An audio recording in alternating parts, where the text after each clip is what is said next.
ইন্না ইলাইনা ইয়াবাহুম সুম্মা ইন্না আলাইনা হিসাবাহুম।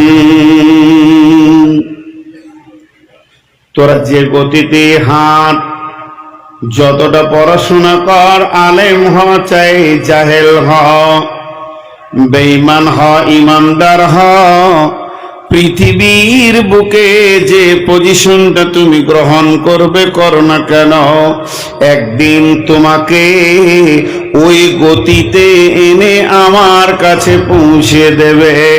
আমার কাছে তোমাদেরকে আসতেই হবে, এবং সেই দিন আসার পর তোমার জীবনের হিসাব দিতেই হবে। ভেবো না যে আমি আল্লাহ তোমার ব্যাপারে গাফিল আতি। ইন কুল্লু নাফসিন লাম্মা আলাইহা হাফিজ।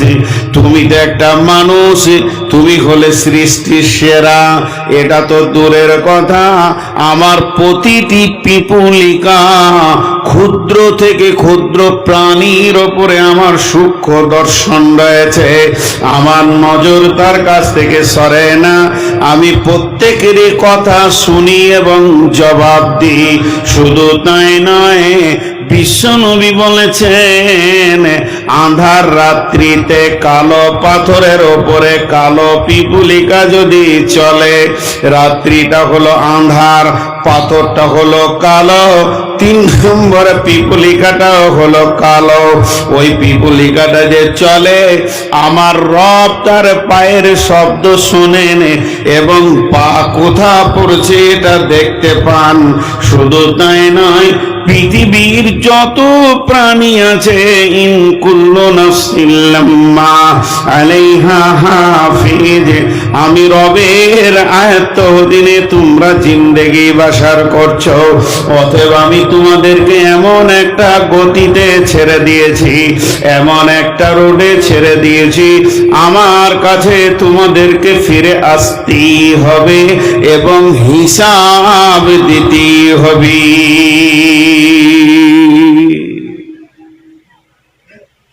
জি আলহামদুলিল্লাহ। সবাই একবার বলেন আলহামদুলিল্লাহ। কেন বললেন? ওই সভাতে যদি পানি হয় তা আলহামদুলিল্লাহ বলতে হয়? হ্যাঁ, ই আল্লাহ, গরম লেগে গেল। লম্বা সফর করেছি আজকে, মাথা বুদ্ধি কম। টিকিট কেটেছি 6 তারিখের, রাত 12টার পর যে 7 তারিখ হবে জানি না। কামরূপে টিকিট কেটেছি 6 তারিখে, রাতে দেখছি ইন্নালিল্লাহ, আবার ক্যাপিটালে টিকিট করলাম। তো পানি হলো তো আলহামদুলিল্লাহ বলা করালাম। এটা প্রসঙ্গের বাইরে ছোট করে একটা কথা বলে দিই। জঙ্গে ওহুদে পানি হয়েছিল, এর জন্য বিজয়ী হয়েছে, এটা রাসূলুল্লাহ সাল্লাল্লাহু আলাইহি ওয়াসাল্লাম দোয়া চেয়েছিলেন। ওহুদের প্রান্তে গেলে বুঝতে পারবেন পানিটা কত বড় নিয়ামত। তো কোন দিনই সভাতে পানি হলে আলহামদুলিল্লাহ, এটা আল্লাহর ফায়সালা। হযরতে আলকামা বিন হারিস বলছেন যে আমরা মুমিন ইয়া রাসূলুল্লাহ, আল্লাহ যে হালাতেই রাখে আমরা খুশি হয়ে যাই। আল্লাহ রাসূল বললেন যে হ্যাঁ, তাহলে তোমরা মুমিন। তো আল্লাহ যে হালাতেই রাখবেন ওটাই আলহামদুলিল্লাহ। কি বলেন? আলহামদুলিল্লাহ। চলেন, এতক্ষণ আমি 5 মিনিট 10 মিনিট যাই বক্তব্য রাখলাম, তার সার অংশটা কি পেলেন? যে আমাদেরকে আল্লাহ একটা গতি পথে ছেড়ে দিয়েছে। ছেড়ে দিয়েছে মানে আল্লাহ ছাড় দেয় কিন্তু ছেড়ে দেয় না। আল্লাহ ছাড় দেয় কিন্তু ছেড়ে দেয় না, পাকার করে। তো কিছু লোক বেঈমান হালাতে দুনিয়া করছে, তা আপনি ভাবছেন আল্লাহকে ছেড়ে দিয়েছে? আল্লাহ বলছে আমি ছাড়িনি, ছাড় দিয়েছি। দুটাই ছাড় দিয়েছি ওকে। আর একটা ছাড় কি? একটা বেঈমানি করছে, কিছু বলছি না, আবার তওবা করার রাস্তাটাও ছাড়া আছে। যখন তওবা করবে আমি কবুল করে নেব। আল্লাহ কত বড় মেহেরবান। তো যাই হোক, তাহলে আমরা সেই গতিতে কবরের দিকে আগাচ্ছি। এখানে যতগুলি লোক বসে আছেন, খালি একজন উঠে বলবেন যে আমি যাব না কিয়ামতের মাঠে। পারবেন বলতে কেউ? জোরে বলেন পারবেন? তাহলে দুইটা জিনিসকে এক জায়গায় করে দিলাম। একটা হলো আল্লাহর কাছে যেতেই হবে, হিসাব দিতেই হবে। আল্লাহ আমাদেরকে এমন গতিতে, এমন রোডে, এমন ট্রাকে ছেড়ে দিয়েছে যে আমরা বাধ্য সেই জায়গায় পৌঁছাতে, বাস হয়ে গেল। এখন আপনাকে আমি দুটি জিনিস বলবো। আমানত, সেখানে হিসাবটা কি নেবে? जिंदगी भी अमानत है, इस्लाम अमानत है और जिंदगी भी अमानत है। আচ্ছা, একবার আপনারা আমার দিকে তাকান, এটা হলো কি? সবাই বলেন এটা কি? কোরআন শুধু নয়, কোরআন মাজিদ, কোরআনুল কারীম। তো এটা কোরআন মাজিদ, তো এই কোরআন মাজিদটা কি আমানত না আমানত নয়? কে বলতে পারবে? যে বলতে পারবো ওর কাছে 2000 টাকা নিব। হ্যাঁ, কোরআনটা আমানত না আমানত নয়? আপনার কোন ছেলে আমার মাদ্রাসায় পড়ছে পশ্চিমবঙ্গে, আমি এখানে জালসা করে যাচ্ছি, আপনি 500 টাকা বের করে আমার হাতে দিলেন, দিয়ে বললেন ভাই আমার ছেলের হাতে দিবেন, এটা কি? আমানত। আর 100 টাকা বের করে আমাকে দিলেন, যেটা আপনি চা পান খাবেন, ওটা কি আমানত? ওটা মিল্কিয়াত, ওটা আমাকে দিয়ে দিয়েছেন, আমি চা খাবো পান খাবো, ওটা গুনাহ নাই। কিন্তু আমানতের যদি খেয়ানত করি গুনাহ হবে। দিন আমানত, দিন আমানত, কোরআন আমানত। দিন আমানত, কোরআন আমানত। বিশ্বনবী হযরতুল বেদাতে বলেছেন, হে উপস্থিত ব্যক্তিগণ, সাহাবীগণ, যারা অনুপস্থিত আছে তাদের কাছে আমার দিন পৌঁছিয়ে দিও। অতএব গোটা কোরআনটা আমানত, এই কোরআনের অনুপরিমাণ খিয়ানত করা যাবে না। এটা আপনার মিলকিয়াতের জন্য নয়। যে আল্লাহ নবী বলেছেন, লা রহমানিয়া ফিল ইসলাম, ইসলামে কোনো বৈরাগ্য নাই। ইসলাম বৈরাগ্যকে কোনোদিন কবুল করেননি, মেনে নেননি। বৈরাগ্য কাকে বলে? বৈরাগ্য কাকে বলে? যে নিজেকে জাহান্নাম থেকে বাঁচানোর জন্যে আর জান্নাতের আশায় একা একই ইবাদত করে, ঘর সংসার ছেড়ে দিয়ে, ওকে বৈরাগ্য বলা হয়েছে। যে নিজেকে একা একা ইবাদত করবে আর জাহান্নাম থেকে বাঁচার উদ্দেশ্যে, জান্নাতকে আপনার পাওয়ার উদ্দেশ্যে ঘর সংসার বিবি ছেলে পিলে ছেড়ে দেবে আর আত্মীয়তার বন্ধন দরকার নাই, এটা কি বৈরাগ্য বলা হয়েছে? আর ইসলামের ভিতরে বৈরাগ্যদের কোনো স্থান নাই। আল্লাহর নবী নিজে জামাই ছিলেন, শ্বশুর ছিলেন, তিনি আব্বা ছিলেন, তিনি একদিকে পিতা ছিলেন, তিনি আরেকদিকে শ্বশুর ছিলেন। তার মানে তিনি একদিকে ব্যবসায়ী ছিলেন, তিনি আবার কমান্ডার ছিলেন, তিনি আবার স্বামী ছিলেন। তিনি পৃথিবীতে বিজনেস করেছেন, যুদ্ধ করেছেন, শিক্ষকতা করেছেন, ইমামতি করেছেন। এবং স্বামী বিশ্ব আম্মা জান আয়েশা বলছেন যে আমাদের মতো এত প্রেমিক স্বামী কেউ দেখেছে কিনা জানি না। আমি হাড্ডির যেখানে মুখ দিয়ে মাংস খেয়েছি, আমার নবী ওইখানে মুখ দিয়ে মাংস খেয়েছেন। আমি পেয়ালাতে যে জায়গায় মুখ দিয়ে পানি খেয়েছি, আমার নবী ওই জায়গায় মুখ দিয়ে পানি খেয়েছেন। অতএব বন্ধুরে, ইসলামে বৈরাগ্যদের কোনো স্থান নাই। ইসলাম এমন একটা জিনিস শিখিয়েছেন, বিজনেস করবে, ব্যবসা করবে, চলাফেরা করবে, উঠা বসা করবে, ঘর সংসার করবে, তার ভিতরে আমানতের খেয়ানতি করবে না। আমি আমার ছেলেকে হাফেজ করব, সে তার ছেলেকে করবে। কোরআন হলো আমানত। এই মাদ্রাসাটা কেন আপনারা বানিয়েছেন? তার একটাই উদ্দেশ্য, আমানতকে পৌঁছে দেওয়া। বুঝে এলো? হ্যাঁ না বলেন এতগুলি লোক?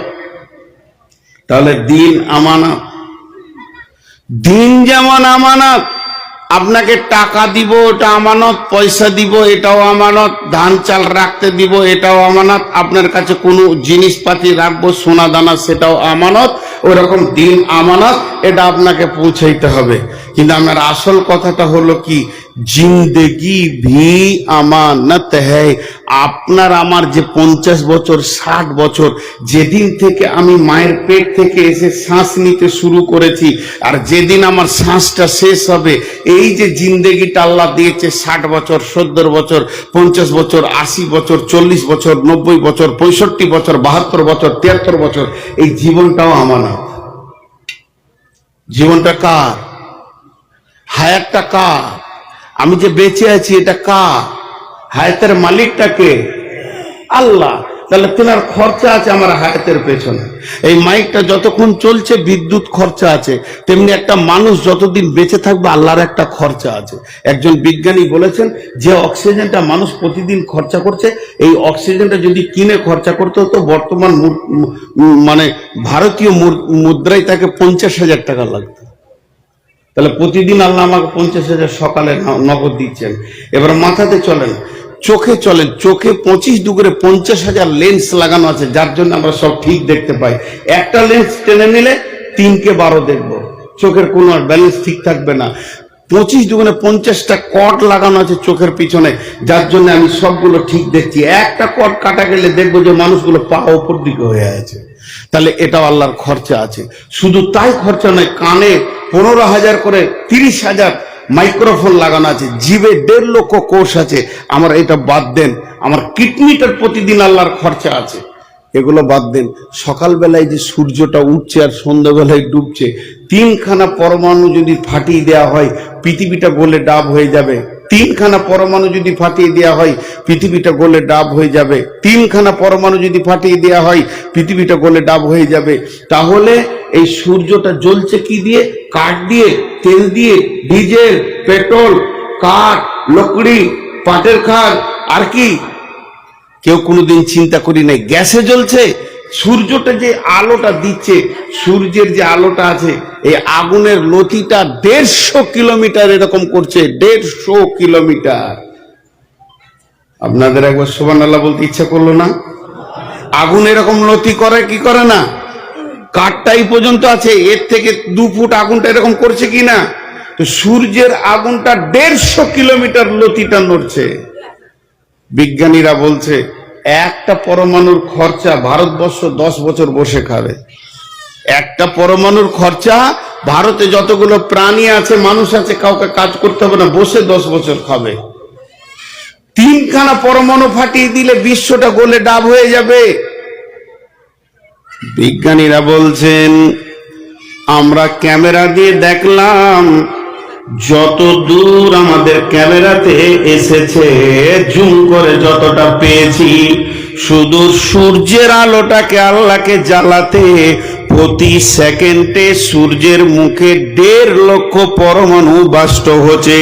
প্রতি মিনিটে লয়, প্রতি সেকেন্ডে 1.5 লক্ষ শুধু মুখের ভাগে হচ্ছে, ভিতরে কত হচ্ছে তো আল্লাহ জানে। তাহলে একটা পরমাণুতে যদি ভারতবর্ষ 10 বছর বসে খায়, প্রতি সেকেন্ডে 1.5 লক্ষ ফাটাচ্ছে। এরপরে মিনিট আছে, তারপরে ঘন্টা আছে। সকাল 6টা থেকে সন্ধ্যা 6টা পর্যন্ত আলো পেয়ে গেছি। আল্লাহর আলোতে কত বিদ্যুৎ খরচ আছে কিছুই চাই না।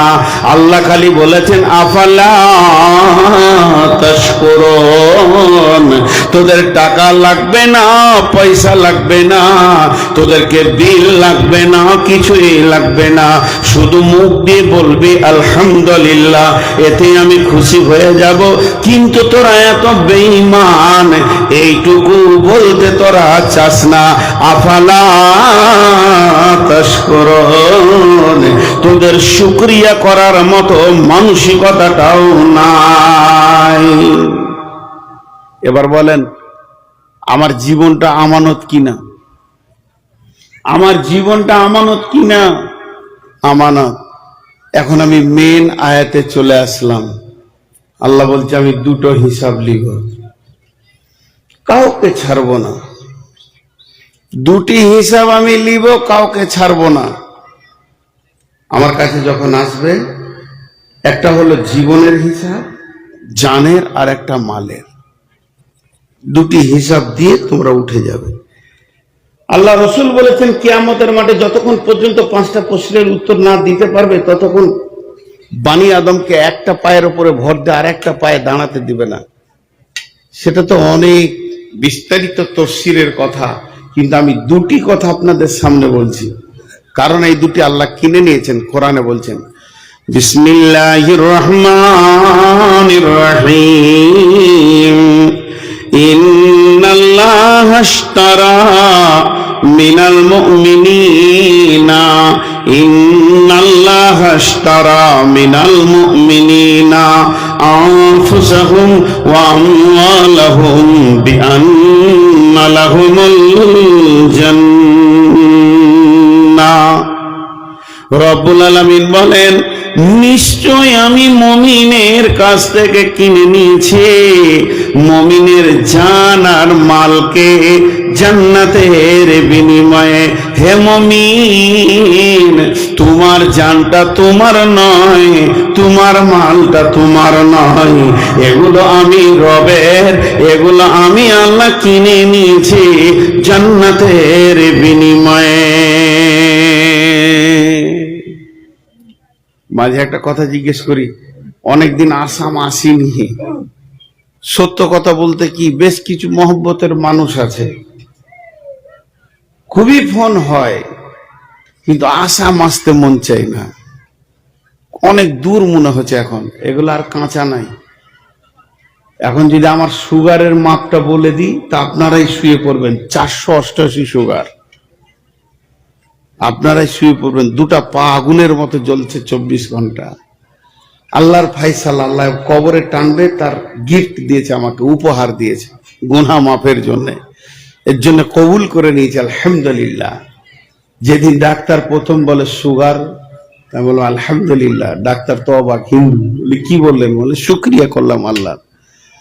বলে সুগার হলে তো চিন্তা করে মানুষ। বলে চিন্তা কেন করবো, টানছে এখন কবরের দিকে। তো ঘটনা আপনাদেরকে বলি, আল্লাহ দুটি জিনিস কিনে নিয়েছেন।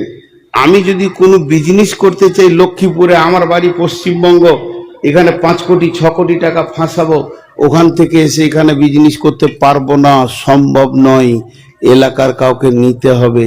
যদি এলাকার কোনো ছেলে বলে হুজুর আপনার সঙ্গে আমি একটু বিজনেসে শেয়ার হোল্ডার হতে চাইছি, আমি তাকে না বলবো না, কারণ ও এলাকার ছেলে থাকলে আমার জন্য কাজ হবে।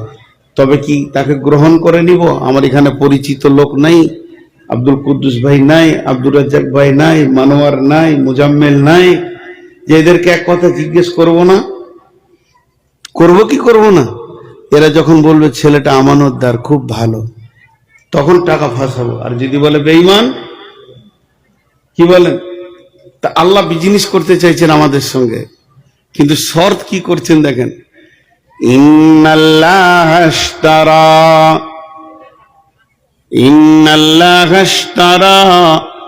আল্লাহ এখানেই বলেছেন এই আয়াতে, বিবাইয়িকুমুল্লাযী বায়াতুম বি, কে আছো আমার সঙ্গে ব্যবসা করবে, আমি তার সঙ্গে বিজনেস করতে চাইছি। কিন্তু আমার আল্লাহ বলেননি যে আমি মুনাফিকের সঙ্গে করব, আমি জালেমের সঙ্গে করব, আমি ফাসিকের সঙ্গে করব, আমি কাফেরের সঙ্গে করব, আমি মুশরিকের সঙ্গে করব। এ কথা না বলে আল্লাহ প্রথমেই শর্ত করে দিয়েছেন, ও মা বোন আমার, ইন্নাল্লাহা আশতারা মিনাল মুমিনিনা, আমি মুমিনের সঙ্গে ব্যবসা করব। একমাত্র মুমিন ছাড়া আমার বিজনেসে কেউ ঢুকতে পারবে না। আমি কিনবো তো মুমিনের কাছে কিনবো, কারণ মুমিনরা কোনোদিন বেঈমান হতে পারে না। মুমিনরা আমার সঙ্গে ধোঁকাবাজি করবে না, তাদের ভিতরে ধোঁকার কাজটা থাকবে না।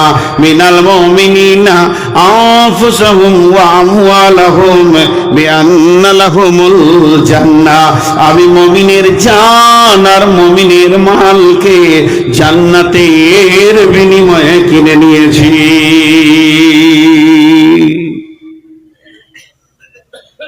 আমার সাথে সকলে একবার কালেমা শাহাদাত পড়েন। যতজন আছি আমরা মহব্বতের সুরে পড়ব, চিল্লিও নাই, চুপচাপও নাই, মুখে আওয়াজ করে মহব্বতের সঙ্গে বলি আশহাদু আল্লাহ, বলেন জোরে, আশহাদু আল্লাহ ইলাহা ইল্লাল্লাহু ওয়া আশহাদু আন্না মুহাম্মাদান আবদুহু ওয়া রাসূলুহু। আমরা বিক্রি হয়ে গেলাম। কার কাছে বিক্রি হলাম? আল্লাহর কাছে বিক্রি হয়ে গেলাম, আর আমাদের মূল্য নাই। বিশ্বনবী বলছেন মুমিন মুসলিম কাকে বলে তোমরা জানো কি? মুমিন মুসলিম কাকে বলা হয়? দয়ার নবী একটা উটকে দিয়ে উদাহরণ দিয়েছেন, বলছে একটা উট হলো বন্য পশু, সে তার জীবনটা বনে থাকে, কিন্তু বর্তমানে উট হলো গৃহপালিত পশু। সেই উটের নাকে একটা দড়ি পরিয়ে দেওয়া হয়, গলায় একটা দড়ি দেওয়া হয়, মুখেতেও লাগাম দেওয়া হয়। তিনটে দড়িকে যখন তাকে ধরে দেওয়া হয় তখন উটটা বুঝে নেয় আমার মিজাজ, মগজ, উদ্দীপনা, চেতনা, বাসনার আর কোনো মূল্য নাই। আমার দড়িটা যার হাতে আছে ওর চিন্তা চেতনাটাই আমার চিন্তা চেতনা। ও যদি ডানে টানে তো আমি ডানে যাব, ও যদি বামে টানে তো আমি বামে যাব, ও যদি সামনে টানে তো আমি সামনে যাব, ও যদি পেছনে টানে তো আমি পেছনে যাব। উটটা যদিও 5 কুইন্টাল 7 কুইন্টালের উট, 500-700 কেজি, আর যার হাতে আছে ও 50 কেজির মানুষ, মাঠে মাঠে টেনে নিয়ে বেড়াচ্ছে, 50 কেজিকে অনুগত করে চলছে। যখন কোনো মানুষ কালেমা শাহাদাত পড়ে নেবে তার নিজের জীবনের আর কোনো মূল্য নাই, তার জিন্দেগিটা চলে গেল আল্লাহর হাতে। আল্লাহ তাবারাক ওয়া তাআলা যদি ডানে টানে তো ডানে যাবে, বামে টানে তো বামে যাবে।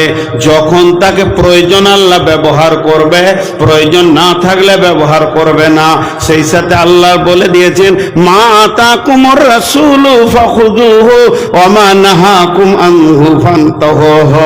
আমার রসুল যদি তোমাদেরকে হুকুম করে তো সেটা গ্রহণ করে নেবে, আর আমার রসুল যদি মানা করে তো ওইখান থেকে তুমি পেছিয়ে যাবে।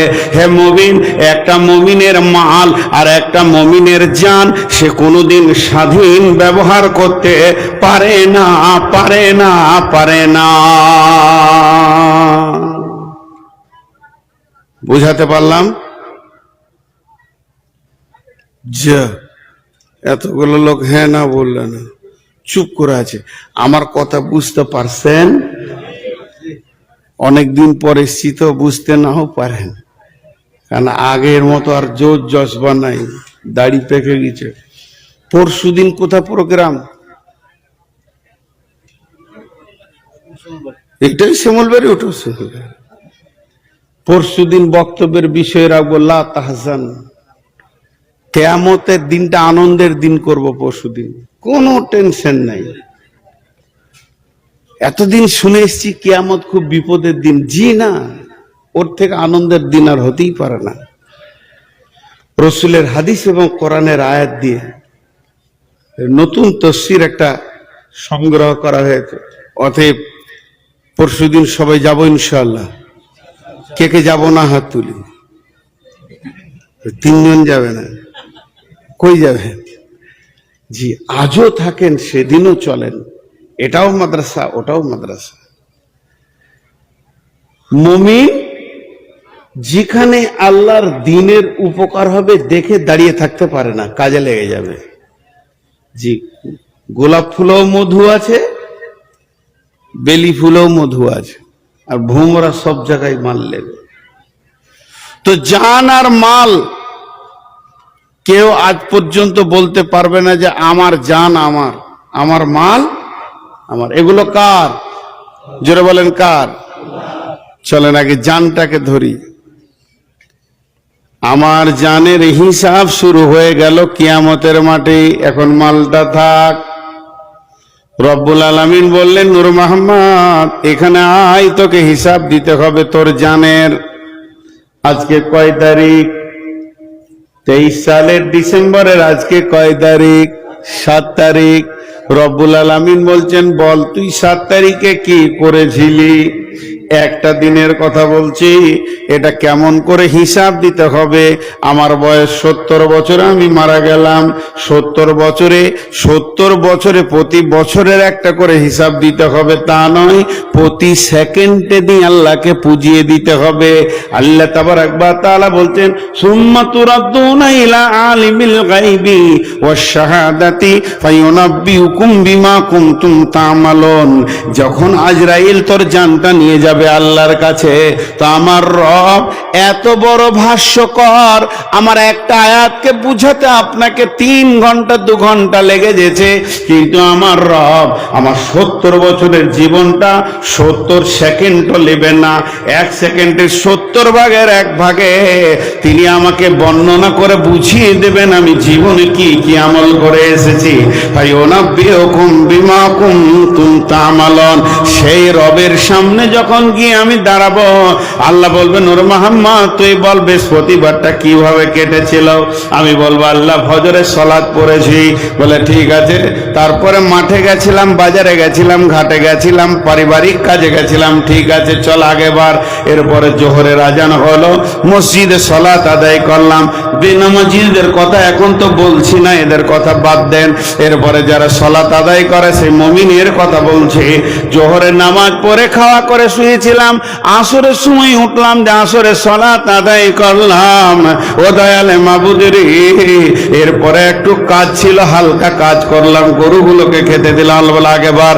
এরপরে চায়ের দোকানে গেলাম, চায়ের দোকানে বসে আমি 1 কাপ চা খেয়েছি।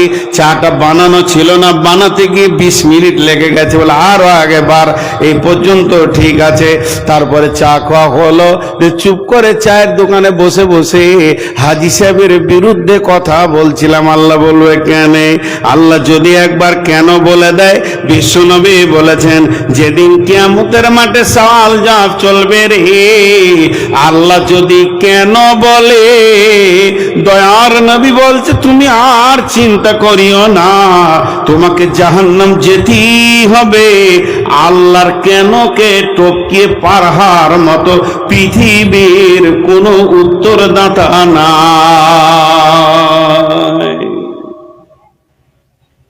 এত রাত হলো কেন আমার আসতে?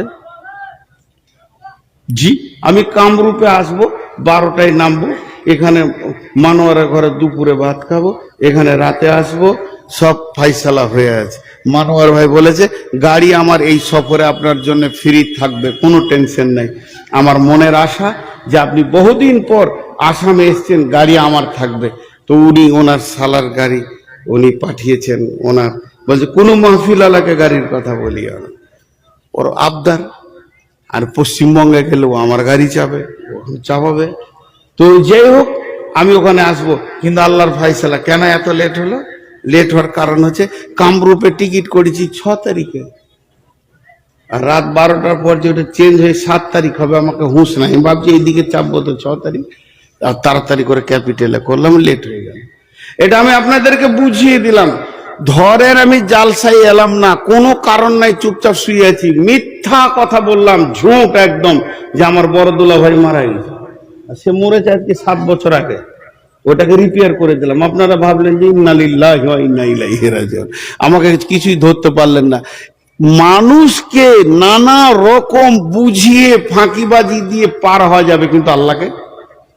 তো বিশ্বনবী বলছেন, যখন কিয়ামতের মাঠে হিসাব চলবে, আল্লাহ যদি একবার কেন বলে দেয়, আল্লাহ যদি একবার কেন বলে দেয়, আল্লাহ যদি একবার কেন বলে দেয়, তোমাকে বুঝে নিতে হবে আমার আর জান্নাত যাওয়া গেল না, জান্নাতে পৌঁছাতে আমি পারবো না, ওদিকটা বাতিল হয়ে গেল।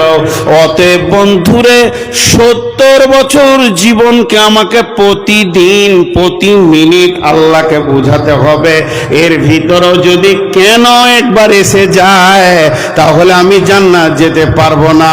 তাহলে এখন আল্লাহর কাছে যেতে হবে না, একটা কাগজ আর কলম নিয়ে একবার চিন্তা করি যে আমি পৃথিবীর কোন জায়গাগুলোতে দাঁড়িয়েছি, আমার জীবনে আল্লাহর দেওয়া অক্সিজেনকে পুড়িয়েছি আর বেঈমানদের জায়গাতে দাঁড়িয়ে আছে। আল্লাহ তাবারক ওয়া তাআলা বলছেন ওয়ালা তাকরাবুল ফাওয়াহিশা মা জাহারা মিনহা ওয়া মা বাতান। ও মুমিনের দল, তোমরা যারা ঈমানদার, যেখানে প্রকাশ্য কাবিরা গুনাহ চলবে ওই জায়গায় তুমি দাঁড়াবে না, সময় দেবে না।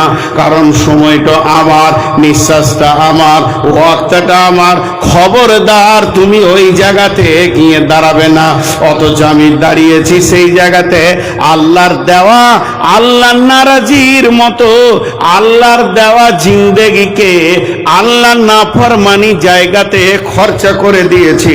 এর জন্য আল্লাহ কেন বলবেন, হে মুমিন, প্রতিটি পা, প্রতিটি কদম, প্রতিটি নজর আল্লাহকে ভেবে ফেলতে হবে, যাতে করে আমার জিন্দেগির চলার ব্যাপারে আল্লাহ যেন কেন শব্দ না বলি।